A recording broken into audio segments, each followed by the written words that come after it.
Good morning, men. And listen, these verses and devotions apply to everybody. This is out of a men's devotional, and I'm just trying to encourage the men to get more in depth with their faith and relationship with Jesus Christ. Luke chapter 6, verses 12 through 13. One of those days, Jesus went out to a mountainside to pray and spent the night praying to God. When morning came, he called his disciples to him and chose 12 of them, whom he also designated apostles. We desperately need to pray.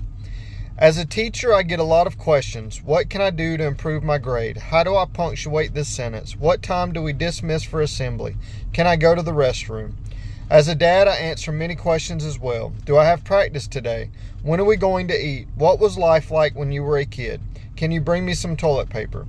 As a pastor, I field questions about deep spiritual concerns, random Bible trivia, interpersonal conflicts, and yes, even issues regarding restroom maintenance.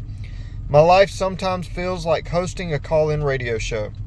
On top of all these questions are the ones bouncing around in my own feeble heart. My insecurities, fears, and doubts. With so many uncertainties, what am I to do? In today's passage, Jesus illustrates his dependence on prayer. Though fully God, he humbled himself and became fully man. He lived perfectly, yet was still constantly praying. In today's text, he was about to call the 12 apostles. This wasn't something he took lightly. So what did he do? He prayed all night. Even though at this stage in my life, I'm more inclined to sleep than pull an all-nighter. I still find myself up much later than I should be to meet deadlines or finish projects. But do I stay up talking to God, seeking his face, or asking for his direction? Even as I write this devotional, implying that prayer should be our heartbeat, I know I fall short.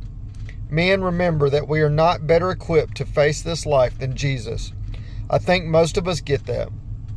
Nonetheless, we tend to live our lives neglecting what he prioritized while prioritizing what he told us to lay down.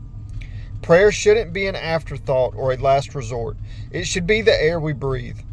If it were so, then maybe life would feel less about responding to questions and more about knowing the answers. Father, build in me a desire to come to you in prayer often.